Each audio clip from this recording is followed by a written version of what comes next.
Hi, this is Doug Manch, and you're listening to Into the Night, a Moon Knight podcast.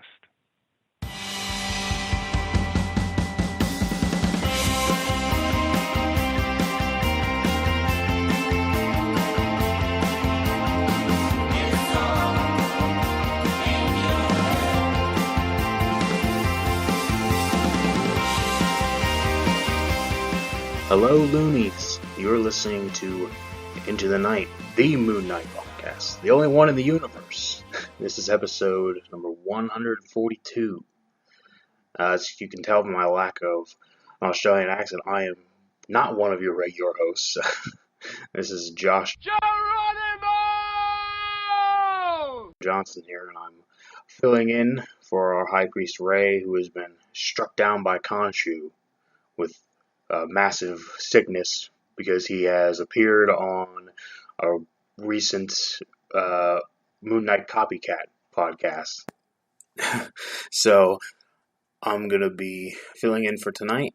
We're going to be looking at some 90s Moon Knight. We're going to be covering issues 39 and 40 from Marc Spector Moon Knight. So that should be pretty exciting.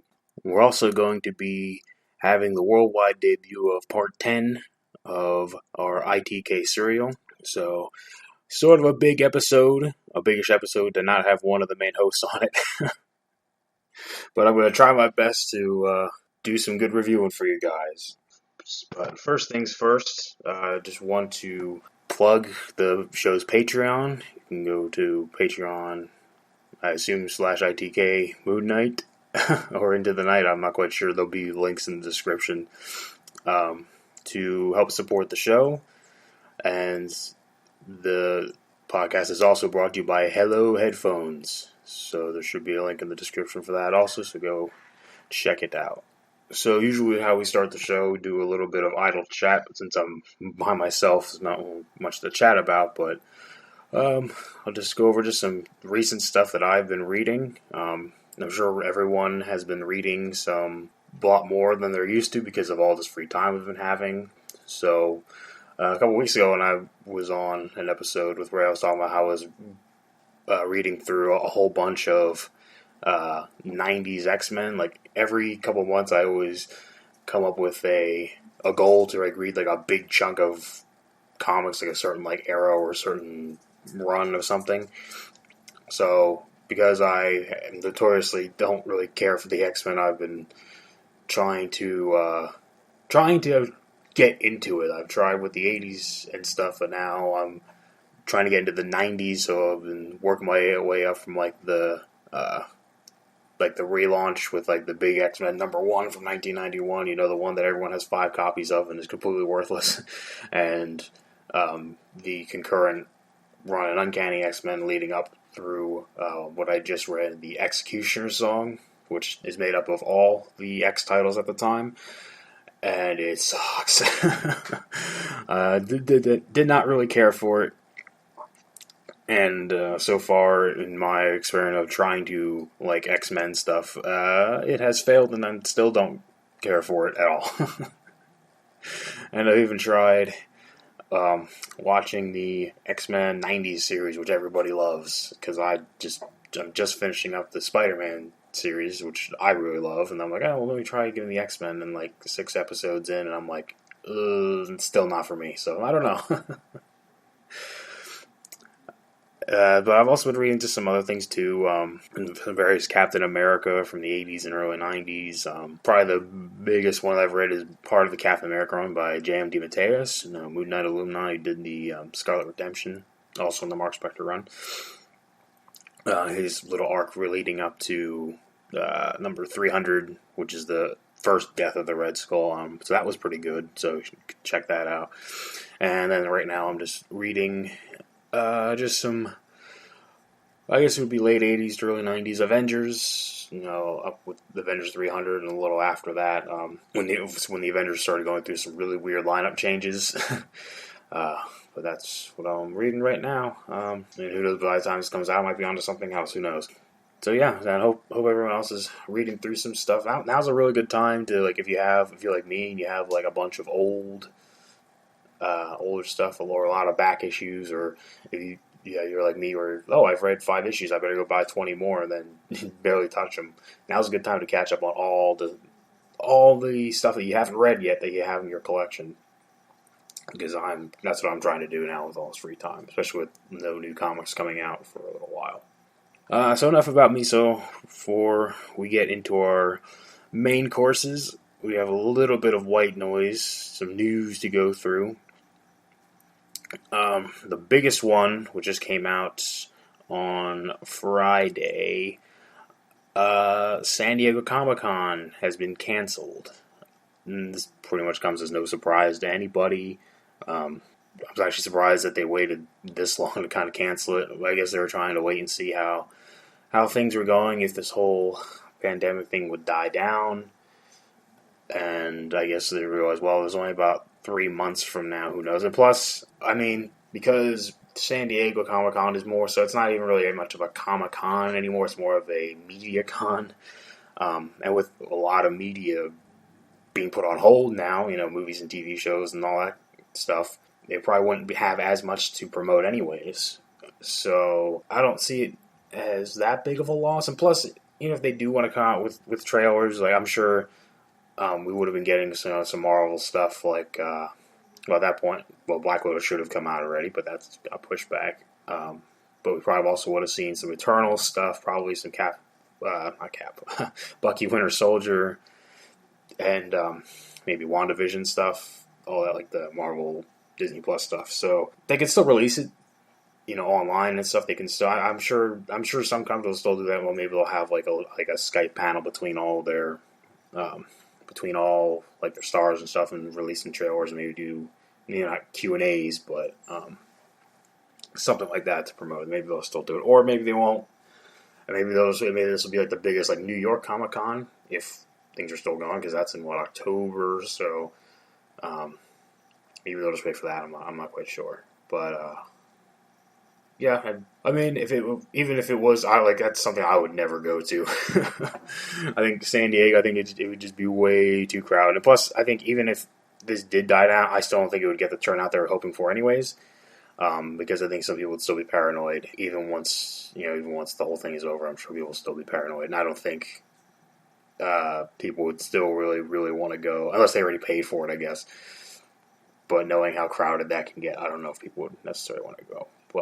And it also really does. Who knows? We may have gotten some Moon Knight news regarding the show there too. But who knows? Like so, we'll just have to wait. I mean, it's not until 2022 anyway, so we're gonna be waiting for a while anyways. And speaking of Moon Knight show news, we also did get some reports that. And who knows, maybe this might change now because of Comic-Con getting canceled. I don't know how those things impact one another, but reports that the Moon Knight Disney Plus series will begin production in November with the working title of Good Faith, which I think that's a solid working title. Obviously, that's not going to be the title of the show. Like, big movies and that kind of stuff and shows sometimes just have working titles just to throw people, paparazzi and shit off. But yeah, so November is when they are slated to start. That's why, in regards to with Comic-Con being canceled, like who knows, maybe we would have gotten some casting news, and I guess that would have been the only thing, I guess. But maybe they'll still keep it there. I mean, who knows? And again, maybe that might even get pushed back depending on how long this whole world-wrecking pandemic goes on. But if not, we at least know that come November, or maybe a little sooner than that, we'll get at least some more information on the show itself. Casting and writing. Well, I guess we already have some sort of writing, but his casting is really the big one, and maybe some hints at the suit design or something. But yeah, so that's all the news that we have this week. Some bigger stuff that I don't really have much more to say about that. So with that being said, we're going to go on to the next episode of the ITK Serial. And in this episode, you get a double whammy of myself, because in this episode it's going to be me and Dustin Cold Case Kurtz are going to be with Signor Bob and we're in Baskerville looking for the Golden Scepter, and shenanigans happen. So, with that, we present the ITK Serial Part 10.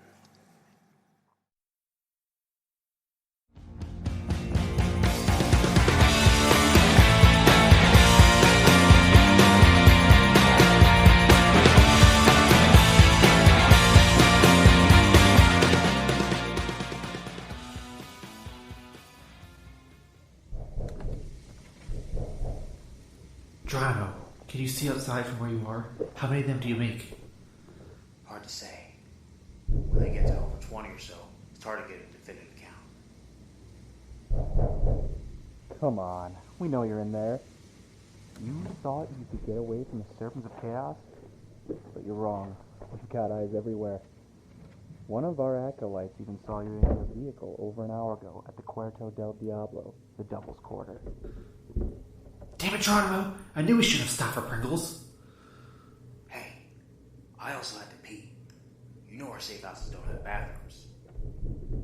Listen, we know you captured the leader of the Culo Grandes, and we know you are soldiers of fortune, so you'll understand when I say we have no gripe with you. We just want Signor Bob. Now, you can either hand him over without incident, or we can do this the fun way. How the hell is it that we were looking for them, and now they're the ones pointing the guns at us? The Serpent Mike had their clothing, everything. They have plundered and decimated the criminal underworld here in Bosque Verde. Anyone on the street, anyone we may have walked past, could have been a member, reporting back to them. Signor Bob, you've got level with us. Why do these nuts want you? And it's not because they just want to eradicate the Culo Grandes. I don't buy it. They want you for something. What is it? What Cold Case is trying to say, Bob, is that we're not used to being blindsided. We're the best at what we do, and always have been. The day we're caught off guard is either the day that pigs sprout wings and fly, or it's because we haven't been told everything we need to know. So, what is it you're not telling us, Bob? No lo sé. I swear. All I know is that the Serpientes de Caos want to wipe out all of the cartels and assume all of their power. Perhaps they want to make sure there are no loose ends. You have to protect me from them, please. From your silence, I take it you want to do this the hard way. You've been warned, mercs. May your deaths be on your own conscience. Though, you'll be dead. Whether the blade is handed over by Signor Bob or whether we have to pry it from his charred, bullet-ridden corpse, it doesn't matter. We will have that blade. As for you two, you insignificant specks of dirt, you will only prove to be a mere momentary inconvenience for the coming of Set. What is this blade this Joker's talking about? I mean, seriously, thank God he loves the sound of his own voice. At least he's explaining a lot to us and the listeners. ¿Qué? ¿Blade? Cold Case. Just before we left the bar, where we met Bob, I checked him for weapons. Took his Colt, and he had a K-bar in his boot. Here. Signor Bob, why would they want a very ordinary looking shiv? Is this what they're after? I guess so. Bob, we've been stuck in Bosque Verde for months looking for a golden scepter. Are those guys after it too? Wait, where did you get this bomb? Fire it! Man, us and grenades. What is it with us and grenades? Fall back. Cold Case, take Signor Bob to our children. They'll be after them. I'll hold on to the blade. You lure them as far away as possible. You're using me as bait? And you're bringing the blade to them? Ay, Dios mío. This bastard wants his blade so much, and if it comes down to it, I'll be sure to give it to him, right in his ribcage. Geronimo, here. Llewellyn has some backup. Just like Beirut, yeah? Dude, you can't win this. You just keep Bob safe and get some distance between us. Go!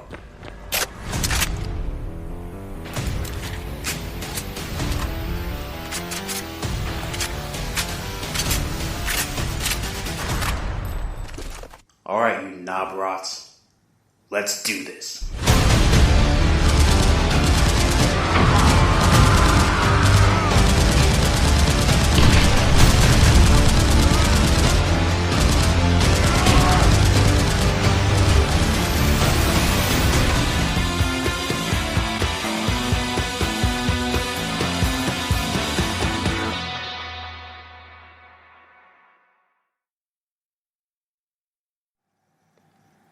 Oh my god, my finger. So much trigger pulling in that serial. Oh my god. My finger is cramping so bad. Yes, so that was part 10 of the ITK serial. Yum, yum, yum, yum, yum. Fantastic editing work and fantastic acting work by everybody else besides myself. Listening through it, I feel like I'm the worst part of the show. So who knows what's going to happen next. Really excited to hear this whole thing when it's done. Props to Ray for doing a really, really great job editing. I know he really has fun doing it, so I hope everyone else is enjoying it too. But now, with that being said, before we get into the main course of the show with our lunar picks, we're going to take a quick ad break, and we'll be back in just a second. Hey everyone, this is Brian, the host of Inner Demons, the Ghost Rider podcast. And since 2017, Inner Demons has been the best place on the web for news, reviews, and regular discussion with our listeners about Marvel's Spirit of Vengeance, Ghost Rider. You can find us on Stitcher, Google Podcasts, Apple Podcasts, and many other podcast catchers, as well as on Twitter @InnerDemonsGR. Remember, listening to your inner demons is not always a bad thing. Ride on.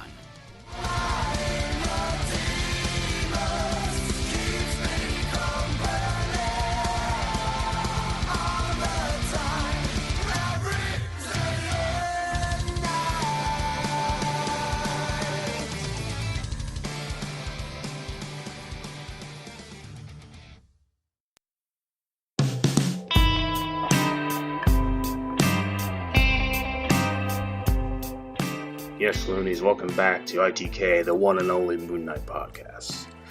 And today we're going to be looking at our lunar pick, which is going to be Marc Spector Moon Knight, issues number 39 and 40, Impending Doom.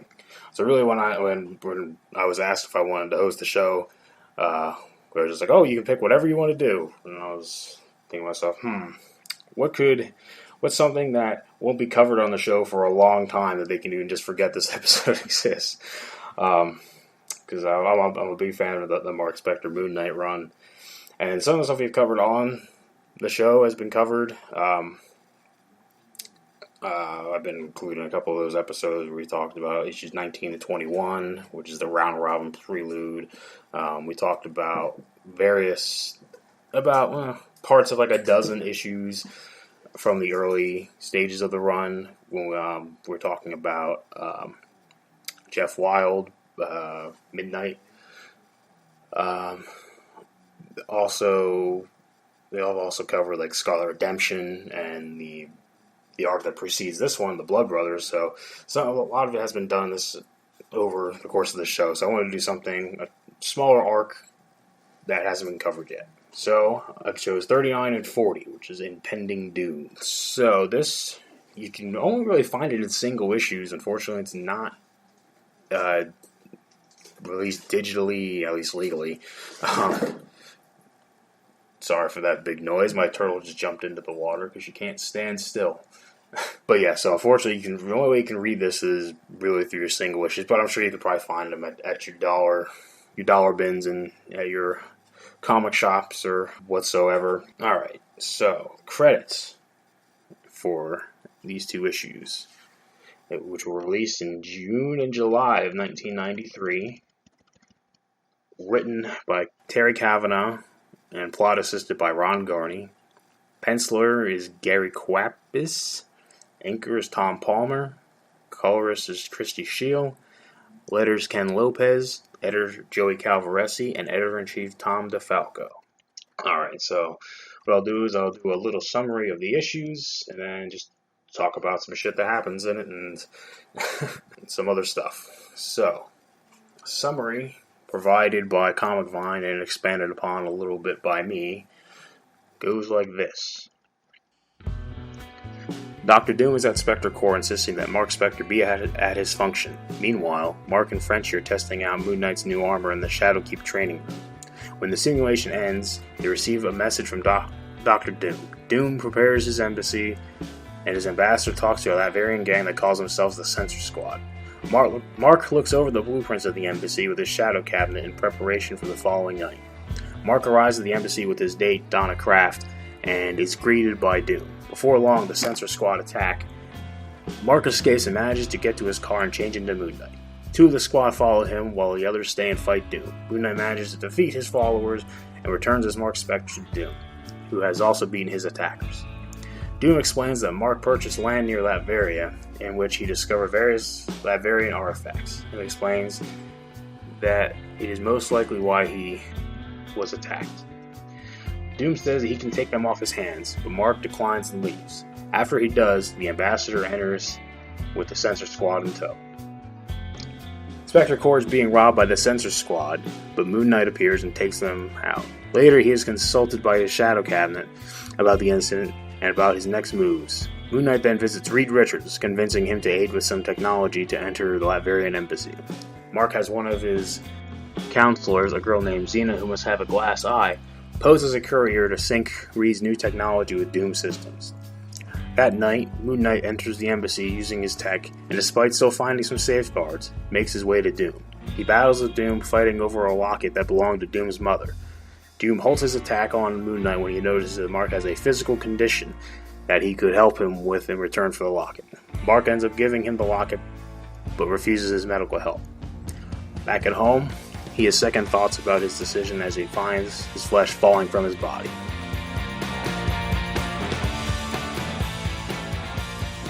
Alright, so that was the summary for issues 39 and 40. Which overall I thought was a pretty good issue, or pretty good two-issue story. First, before I get into this, I'm just going to give a little bit of context for what Moon Knight is, I guess, because we're almost 40 issues into this run. There's obviously going to be some stuff that happened beforehand. So at this point, Marc has... Well, obviously he has, his company, the Spectre Corps, he's had, pretty much, I guess, throughout this whole run. But he has the Shadow Cabinet that I mentioned in that summary. So the Shadow Cabinet was a little council of, informants that, and, they sort of talk to him through, holograms. So, they can't see him, but he can see them because he just talks to them, out of costume. But I guess they know they're working for, I don't know if they're working for Moon Knight or not, I'm not sure. But, he has a guy who is a real tech guy. He's a guy who is sort of a psych guy. I guess I don't know if it's a guy who's a weapons expert or something. So I think that's kind of cool. That was introduced a couple issues beforehand, I think. But I like that. And then Moon Knight also has his own before he talks to them, he has his own building called the Shadow Keep, and that's where he keeps all his his equipment and that's where he hangs. Because in the Blood Brothers arc that preceded this one, that was 35 through 38, I think. The Grant Mansion gets destroyed by Randall Spector. And while we're doing that, I'll just go over some references to other runs real quick, since I just bring it up. Right. So yes, I just mentioned Randall Spector, who was. They mentioned in here Randall was killed by the Punisher at the end of Blood Brothers, spoiler alert, and during that run, Randall also, I believe he killed Marlene. They don't flat out say that he killed her, but basically Moon Knight just holding her body and just oh, you'll pay for this. No, I can't believe it happened again, because I guess before Randall had killed Mark's girlfriend when they were younger. But and then I'll save the other one sort of towards the end here. But some other points, right at the start, the story starts with Marc and Frenchie, and they're doing some simulations. So Marc has his own danger room, I guess. Whatever. I guess at this point, again, this was 92 or 93. As I was talking about earlier, X-Men is huge at this time, so I guess they're trying to emulate what's popular. So okay, well, we'll just give him sort of a danger room. We can simulate some stuff, because and the reason he's testing that stuff is because Moon Knight gets some new armor. He gets it's adamantium armor Though when you really look at it, it's kind of hard. Like, it doesn't look too much different. He just has shoulder pads, of course, and some bigger gauntlets, and maybe some, like, knee pads. So I guess he sort of just gave him, like, those 90s things. But it's not really... You probably wouldn't even really notice it that much if it didn't say on the cover. Can Moon Knight's new armor save him from Doctor Doom? But I like it. I think it looks cool. They also give him new gauntlets, and that's where he shoots his crescent darts out. Like, that's pretty cool. I kind of like that. And figure it makes it easier. You can just, put your arm up and aim and shoot instead of having to dig it out and throw it, and hopefully you throw it the right trajectory. It's like, just put your arm out and shoot. So that's pretty cool. Yeah, and I also like how Mark does have more resources at his disposal. Like I said, he has the Shadow Cabinet, and he has all these new weapons. So he's kind of upgraded. They're very 90s-ifying him at this point. Yeah, so I like conflict between Moon Knight and Doctor Doom. It's not really a matchup you would think. And it's also cool because, like, I feel like their looks very parallel each other. If you look on the cover of issue 40, it's Doctor Doom standing behind Moon Knight.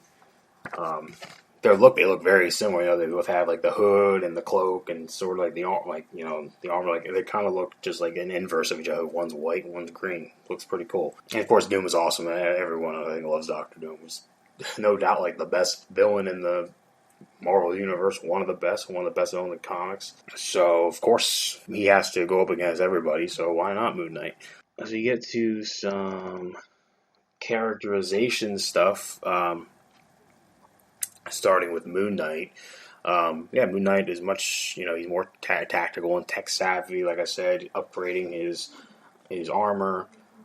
And he has some other things too, like he has a remote control, I guess, transfer. I don't know if it's on his gauntlet or like if he can just use his voice command like in his cowl. There's a point where he's fighting two of the Censor Squad, the super lame goons, I guess, in this. And, he's running as Marc Spector, but he needs the distraction, so he ducks behind a wall and has his car, and I guess he can communicate with his car, like I said, either with his gauntlet or in his head, and so that's pretty cool. I haven't really seen that. Well, not with the car, I guess more with the Mooncopter, which the Mooncopter at this point, it's called the Angel Wing. It's not that long, the real, like, 30-foot wide, sleek copter. It's like, I don't even know what it is, but it looks real. It looks more like a Quinjet, I guess. And also we do see him do some, because towards the end of the story, he breaks into the Latvian embassy, and we see him using his tech to sort of avoid the traps and try to, duck between motion sensors and alarms and stuff. So that's pretty cool. We get to see him really do that kind of stuff, and like for like 2 or 3 pages, so you can really see the way he's trying to, in detail how he's trying to do it. Whereas in earlier runs or other comics, you would see somebody breaking in. It's like, oh, I have to be very careful breaking in. I'm in. So I kind of like how they show him actually working and trying to break in without being noticed. Doom again, big villain. He's, as always, he's calculating, paranoid self. At the start, when he goes to Spectre Corps and he's talking, he's harassing the employees and his secretary there. And you think, of course, oh yeah, Doctor Doom's there. It's not him. It's not a Doombot though. It's just a hologram. So that's kind of weird. But I mean, it makes perfect sense. He would never be there. It's like anywhere you go. Who knows? The entire history of Doctor Doom, he could just still be in his castle, and everything could just be Doombots and holograms. Who knows? And of course, I feel like this is a lot of ways that Doom comes into conflict with people. Like I remember reading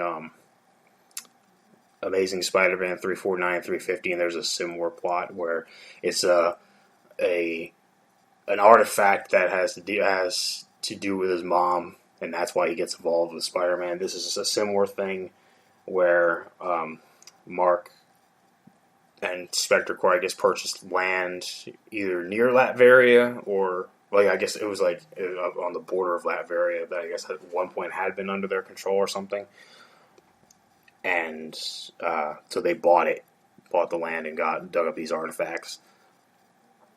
And they have it, of course, Doom wants it. And when Mark even says, oh, we've had them appraised, they're worthless. And Doom is like, oh, it's not about how much they're worth, it's about the sentiment of it. And of course, one of those belongs to his mother. Because Doom's mother is like his kryptonite. But I like it. I mean, it's fun. I mean, it does come out. I know it's not like in, earlier issues, like there's like a board meeting with Mark and some other people, and he's like, oh yeah, there's some land near Latveria, we should buy it up. It's just like, oh yeah, by the way, we did this like a couple months ago, and now Doom's here about it. But like I said, I think Doom is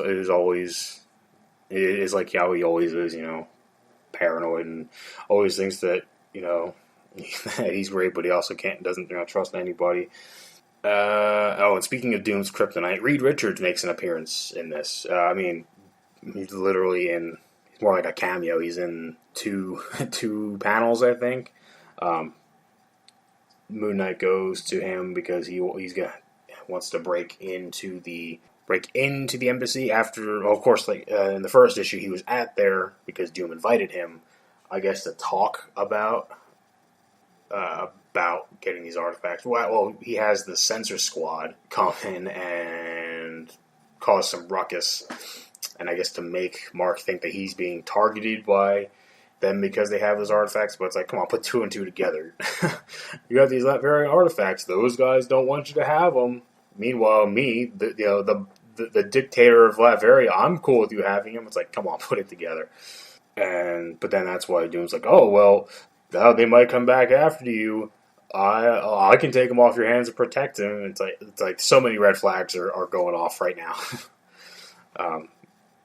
Though in a way, Doom could have just asked. I think he could have just asked him for it without having to call in the censor squad. Just be like, hey, you know how I'm like the most like purest Latverian there is. You have artifacts of ours. They might not be worth anything, but they were worth much to our history. Can I please have them back? I'll give you $100 million, and then you could just avoid that whole thing. Could avoid all this fight, everything.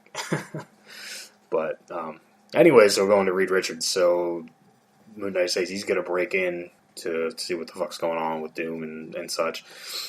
So yeah, he goes to Reed Richards because he took one of the censor squad, I guess, has like a fake eye-in that can shoot a laser out of it. So when he stops them from breaking into the safe at his office, he takes it out, and then he goes takes it to Reed Richards to see, because Richards can do anything, fix anything, and he could help him break in.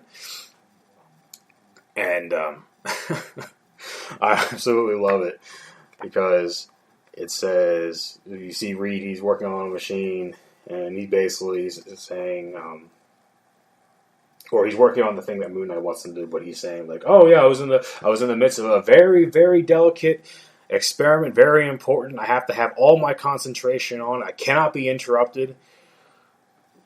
But then you said how you wanted to fuck with Dr. Doom. Oh, I can stop. I can stop what I'm doing for that. That comes before anything else. You want to fuck with Doom? I'm there. I'll help you. Because, that's one. Because Mr. Fantastic does that all the time. Oh, yep, I'm too busy. Oh, Dr. Doom, you say? Sure, I'll help you. I'll help you out. I just have to yell at that. And then he does make an appearance later on, but it's Moon Knight. I guess he's using some sort of hologram thingamajig. Yeah, because the technology is in that little eye thing. Because he also sends one of the girls that's on his shadow cabinet. What's her name? Is Xena? I think she has another name, like her code name that she goes by. She's sort of like the Jake Lockley, like where she, I think, is like them on the streets or something. So that's sort of where he gets some street level information from.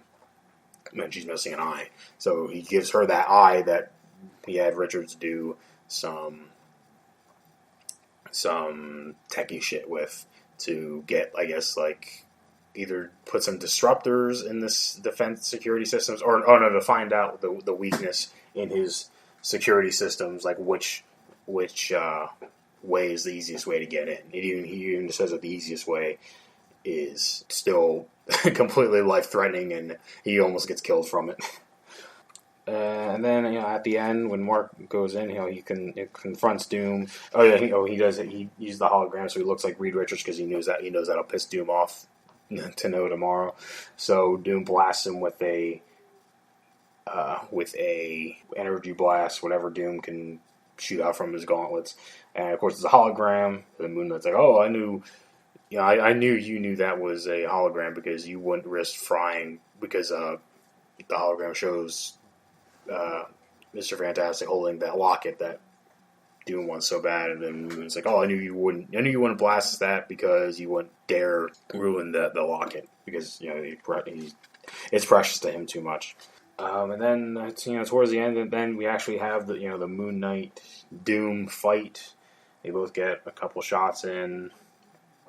Moon Knight shoots some crescent darts at him. Doom shoots some energy blasts at him. And there's one shot in terms of art, one cool shot where Moon Knight is sort of crouched down in front of Doom, like dodging like some flames and stuff. And Doom's above him, and there's flames all around. Like that's a pretty cool shot there.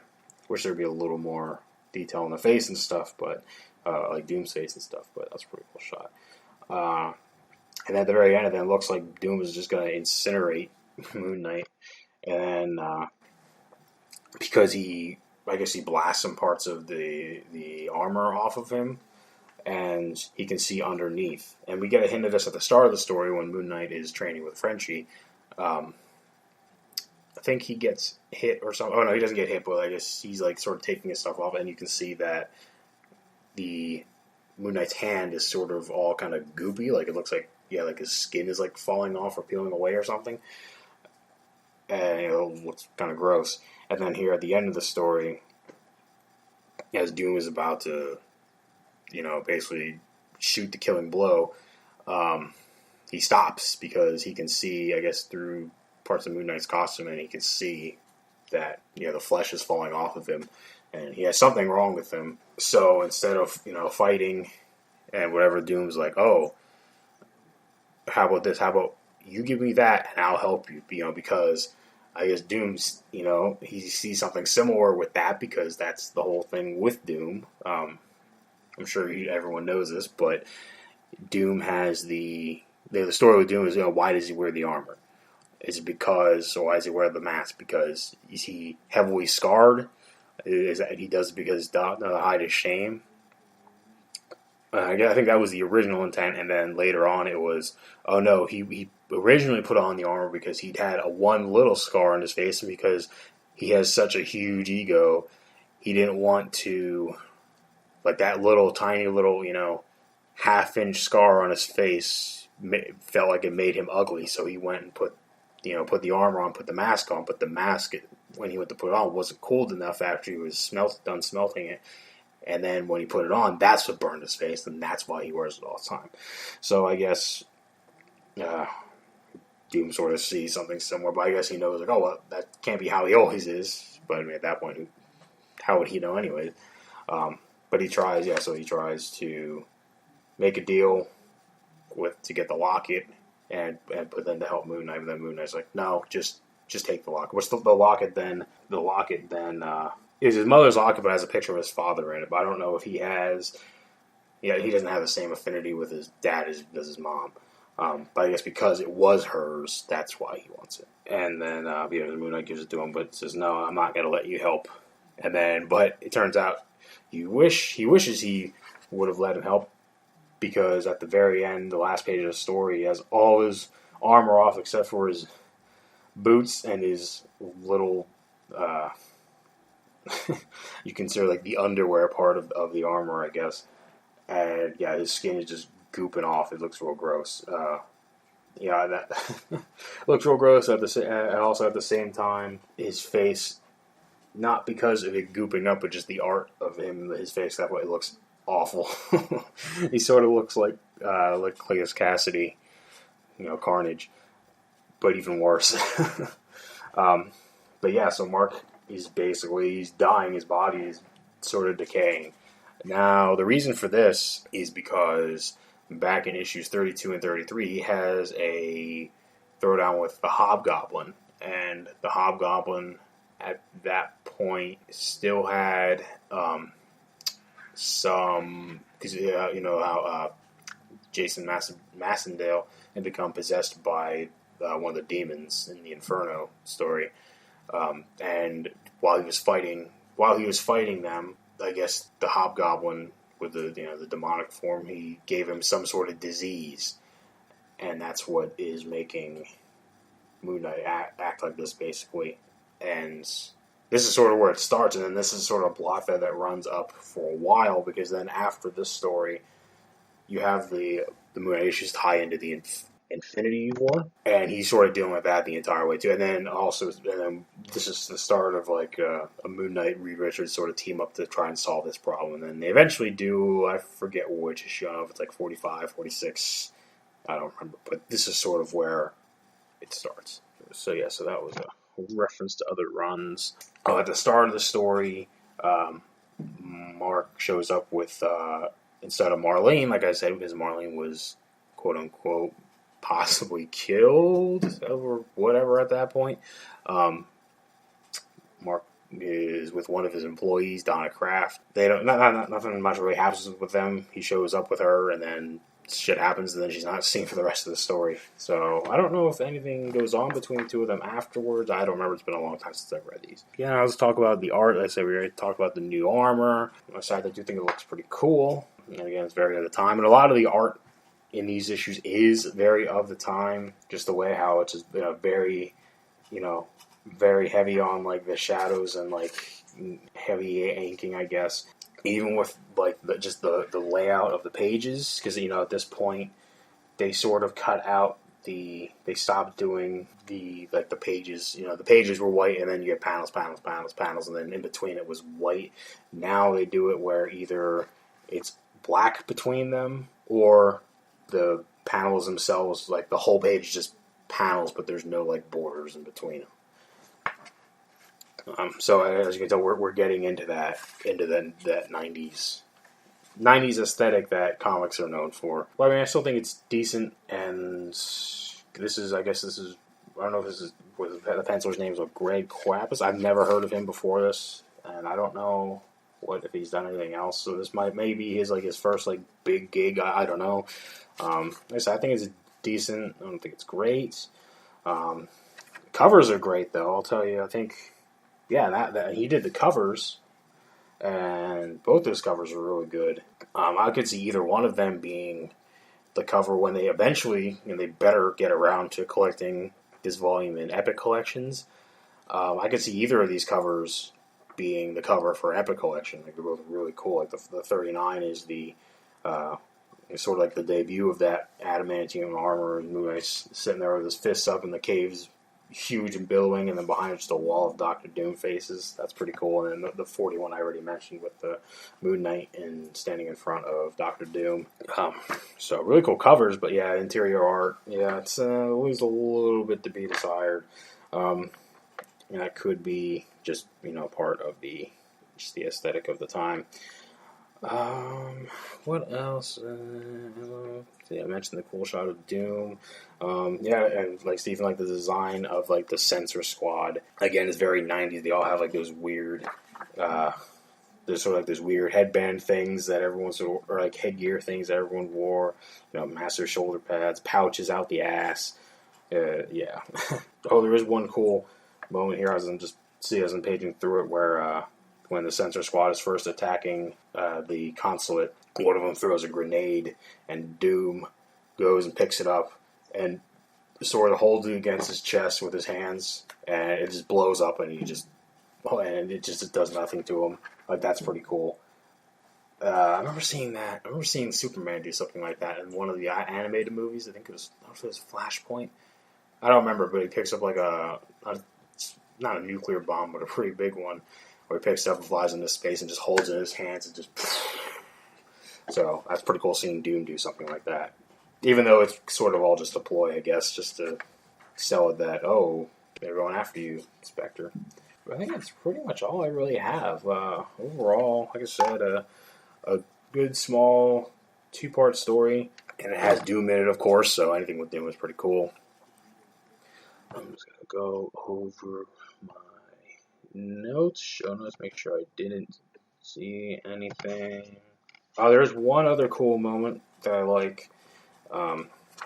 After the whole incident with the Central Squad when they attack, and then the Moon Knight chases back to Marc. He's going and he's talking with Doom, and Doom's like, "Oh, I can take those artifacts off your hands, and protect them that way. These guys will leave you alone." And then Marc is in there talking to him, and he's like, "Oh, thanks, Doc, but yeah, no thanks." And he just walks off, and then there's just one panel where Doom is just standing there in the shadows, and there's no dialogue, but just you can just tell what's going through his head, and then he goes and talks with the portrait of his mom. It's just like, oh yeah, it's just a really cool moment. So like, I love those quiet moments where you don't need to rely on dialogue; you can just get across just by the visuals. That's how comics should be, in my opinion. I mean, yeah, of course, dialogue and narration helps, but when you do get those moments that don't happen very often, it's cool to see. I think that's all I have to say about this. Just give it a quick page through. No, that's about it. So, with all that being said, I'll go on to my final rating. And yeah, like I said, overall it's a good issue, not great, and I do think that after this issue, I think this is after issue 40, that's when the run really starts to decline. Mainly both on the writing and the art. I think this is sort of like the last hurrah of the Marc Spector run, and then it all sort of starts to go downhill after this. Maybe the Infinity War issues are okay, but in regards to this issue, we get to see cool new Moon Knight armor, get to see him go up against classic villain and Doctor Doom, and then we have the plot thread of he's dying and stuff like that, and it does start a thread that runs through the other issues. So I'll give this a rating about 7 out of 10, which turned out to be, a lower waning gibbous.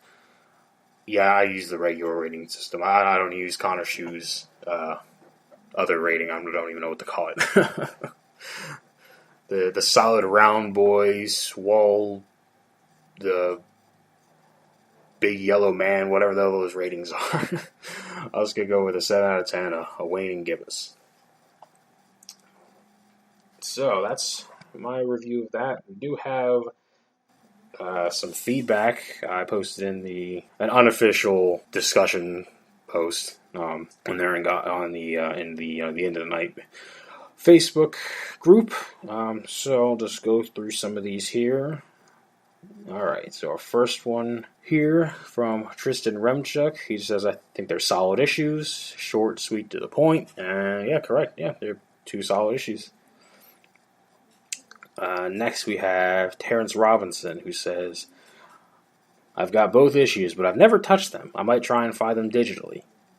Well, your luck trying to find them digitally is very slim, so I would say dig them out of your collection, find them, and yeah, give them a read. Yeah, I think, and really, you don't really have to read any of the other stuff between them if you just want to read just a cool Moon Knight story, where he fights Doctor Doom, go for it. Yeah, I mean, just dig them out of your collection.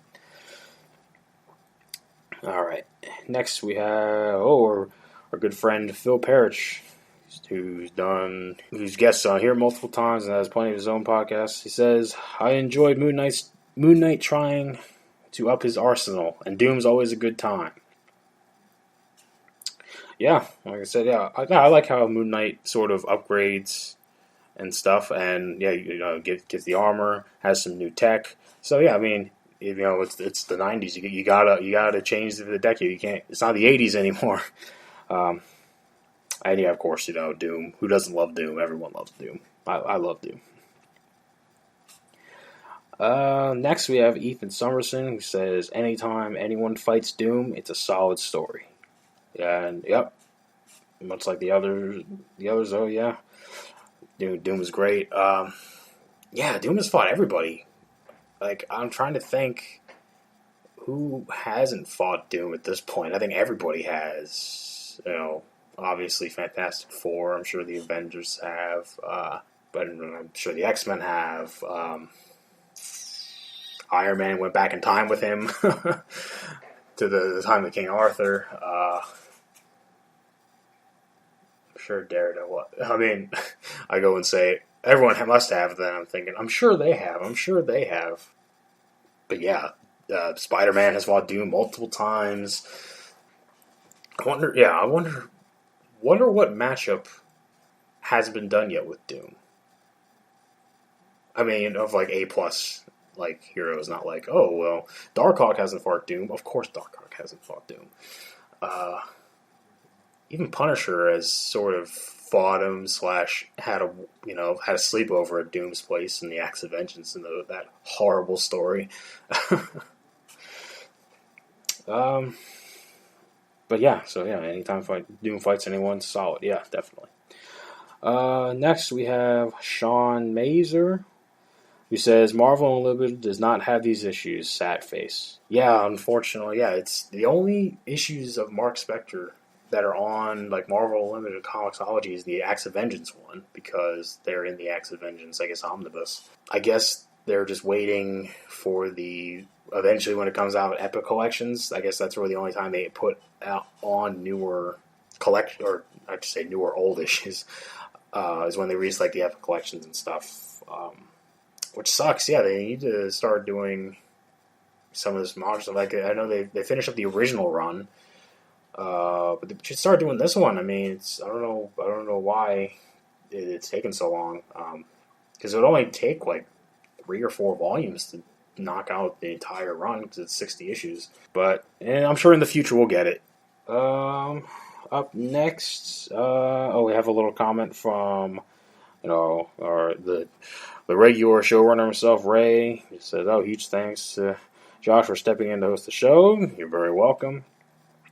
And he notes that, as Phil and Lilith noted, Khonshu has punished me, inflicted with sickness, because he guessed it on a Batman podcast.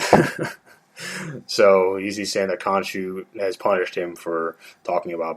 So everyone, send your well wishes to Ray. Hopefully he gets better soon, so he can jump back on and run his own show. And last comment we have here is from Dave Witham. He says, the art was terrible, and Marvel seemed intent on turning Moon Knight into Michael Keaton's with all his wonderful toys. Okay, I can see where you're coming from. Yeah, I do agree with the art is less than standard, I think. Like I said, I think they're really trying to 90s-ify it, but it sort of didn't go the way they really wanted it to. And you said you said those blasphemous words, trying to turn Moon Knight into. Yeah, like I said, that's sort of a conscience that a lot of people have. I don't agree. I mean, I don't see anything wrong with a guy upgrading his gadgets. I mean, if everyone was saying, "Oh, you're copying because you upgrade," it's like that everyone would be the exact same till the end of time. It's like, just because one character does it doesn't mean other characters can't do it. But I see where you're coming from. And, of course, having, like, they give them, like, the big company and stuff, but whatever. It doesn't bother me at all. There's plenty of heroes who run their own companies, and they're all like, named after their last names. You ever notice that? In, like, comics, it's always, like, the last name of, like, the hero or the villain, and then Industries, or Tech, or Core, or something like that. It's like, why can't, why does that always have to be the last name? I don't know. It always just stuck out to me for some reason. And then there's just some responses to him. Peter Carruck has responded saying the art was Ron Garney. If I'm not mistaken, Ron Garney is amazing. The problem was Terry Kavanagh. He was the writer at the time. He's the worst writer on Moon Knight besides Brian Michael Bendis. Yeah, Ron Garney, he did the art for the previous issues. I know he did at least the Blood Brothers. I think he did... No, I think he did a lot, actually, after I think issue 25, I think is when he started. I don't remember. He was on it for a while. And then at this point, Ron Garney, he stopped at the like this arc was when he stopped, but he still assisted with the plot. But yeah, Ron Garney does have some really amazing art. Yeah, Terry Kavanagh's the writing. His writing goes. Like I said, I thought these issues were okay, and he did the Blood Brother stuff, and like I said, I enjoyed that. But then as it sort of went on, especially towards this, especially like the last 10 issues, the last 10 issues of this run are rough. Not just writing wise, because like they try to cram. Like again, how many times I've said this, but it's it's the 90s, and like they were like, oh well, it's 1993, 1994. X-Men is huge. We need to have mutant stuff, but we can't call them mutants because we don't want to have them everywhere. So we're going to have these mutant-like characters called the Hellbent, and they're basically mutants. And they get involved in the last 10 issues. It's really weird, and the art really sucks from those last ones. And yeah, Terry Cavan, he does have a rough reputation. A lot of his work is very mediocre. But we did get some good Moon Knight stuff out of it, so there's at least some positive on it. And that's all the feedback that I have. I didn't give that. There wasn't much time for you to leave feedback, so if you posted something afterwards, I apologize. Maybe we can just respond to it. Respond to your comments just in the comment sections then. But yeah, so thanks everybody for the comments, and that's going to bring the end of this review. Before we do all our outro stuff, we'll just take a quick ad break, and then we'll be right back. Hey there everyone, I'd like to tell you about the YouTube channel I Am Your Target Demographic. If you're a fan of comics, we have plenty that you'll enjoy over there, including a series called Heroes Like Us, that explores comic characters of all sorts of different identities. And we even have a series that defines words that are used in nerd culture that you may not know what they mean. So you can check us out by heading to YouTube and searching I Am Your Target Demographic, or look up IAYTD on any social media outlet.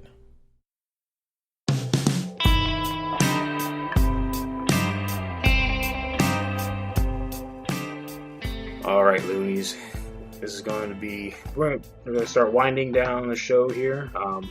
Thanks for listening to the episode, and thanks for Ray for coming to me and asking if I wanted to come on and host the show. More than happy to anytime. I hope everyone enjoyed the episode.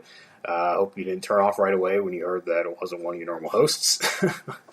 Tried doing my best. This is the second episode of the show I've hosted, so hopefully I've been on here multiple times, so it should be good by now. But yeah, and if you want to listen to more of my dull voice, I do have my own short-lived, but could be returning shortly podcast called Panels of War, where I talk about war comics. Like I said, I only have 3 episodes out at the time. You can just go search for Panels of War on Podbean. That's the only thing I have it on. I only have 3 episodes up at the moment, but because of all this free time I have, I may, start up again, just, something to do. Plus I've gotten some more books to talk about, so if you're interested in hearing more from me, if you want to check that out, feel free.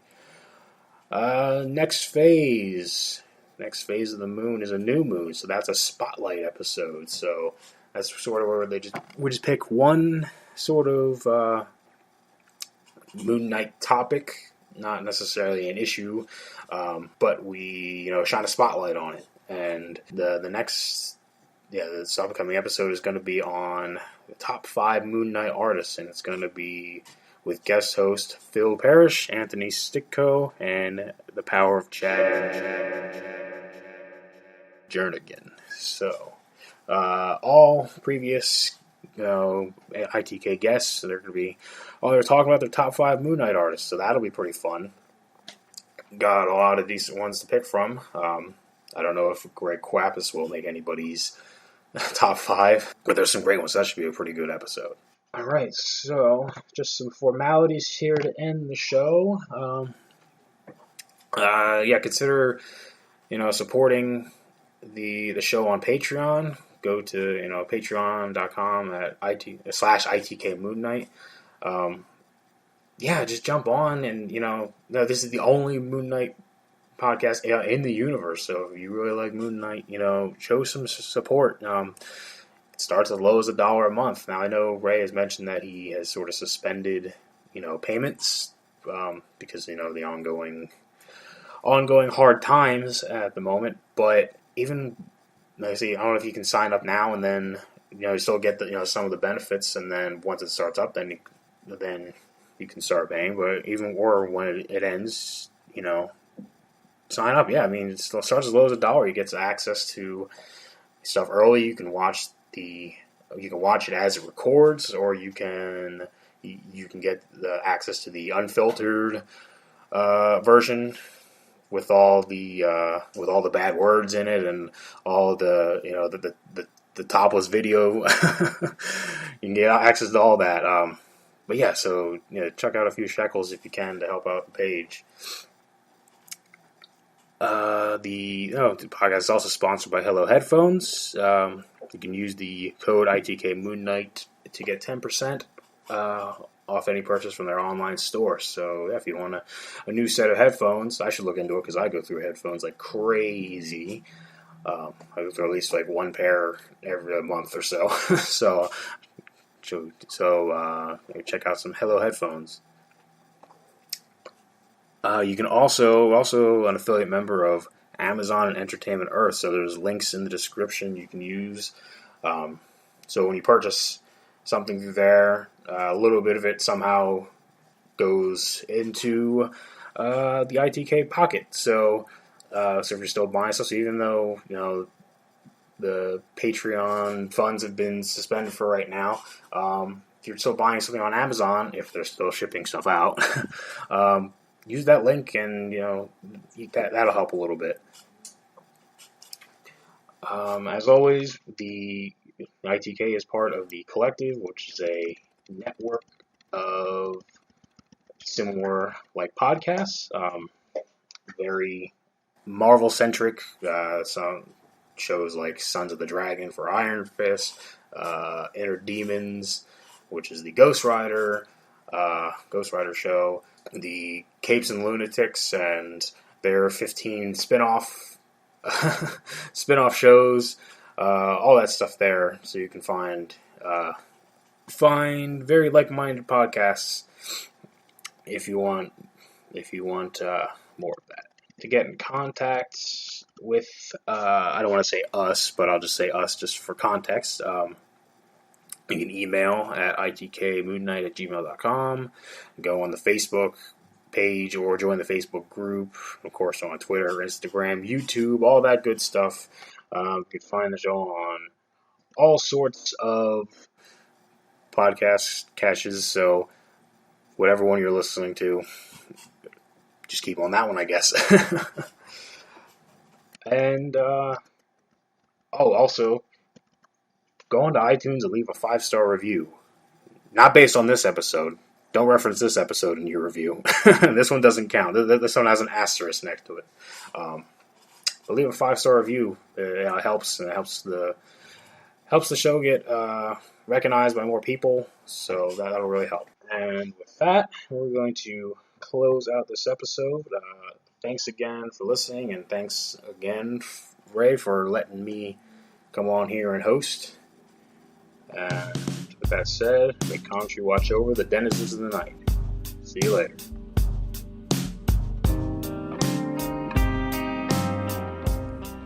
Moon Knight and affiliated characters, stories and events are properties of Marvel Characters Incorporated. Materials used and discussed within the podcast are intended for critique and review purposes only under the fair dealing concept of the current Copyright Act. The views, information, or opinions expressed during the podcast are solely those of the individuals involved and do not necessarily represent those of the copyright owners.